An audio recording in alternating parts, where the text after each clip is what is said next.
Hi, and welcome back to Pint Guilt-Free Torah. Monday is the day we speak about anger. One of the greatest tools you can have in your toolbox of ridding yourself of anger is the idea that there is God in the world. You acknowledge God and you acknowledge that He has a plan for the world. That's right, the creator of the universe, who made the sun, the moon, the earth, grass, DNA, it all. He's got a plan. He's got a plan for you too. He's got a plan for the Jewish people. And the more we realize that things happen in our lives, not the way necessarily we want them to happen, but it's the way it needed to happen for us to grow. God doesn't send the people to us in our lives, the people necessarily that we want. It's the people that we need, because everybody knows that that difficult boss or that difficult friend or whatever the case is, that you learn to work with, you became a better, more intelligent, and more sophisticated person as a result. Where do we see this from Joseph? His brothers sold him into slavery. His brothers were the cause of a series of terrible events that happened to him later. But ultimately, he's taken out of slavery and becomes a viceroy in Egypt. He is second in command in the most powerful nation in the world. Now, when you can take someone of that stature, and he forgave his brothers, he had the ability to forgive.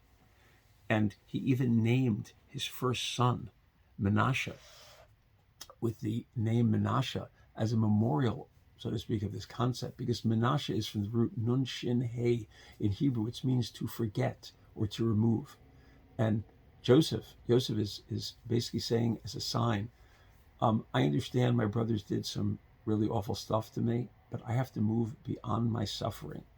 And the Rabbi Bachaya takes this one step further and says Joseph's acknowledgement in this name is really that God gave him the ability to forget. When you understand it all comes from God, you can also pray to God, God, help me with this issue. This person is really bothering me. I don't know how to work it out. Well, you can, of course, speak it out with somebody. You can, of course, ask yourself, what is it that this person's doing that's making me feel the way I feel? I feel maybe insecure. I feel helpless, whatever the case is. Maybe it's not that person who's doing it. Maybe it's me. Maybe this is an opportunity for me to grow. So Rabbi Bachaya says that Joseph's acknowledgement of the fact that God allowed him to forget was really not in the sense of a total amnesia, that he knew all the bad stuff that happened, but in the sense of emotional healing. This is what I need to go on. I need to forgive these people. My brothers will have to work this one out between them and God, but that's not my business.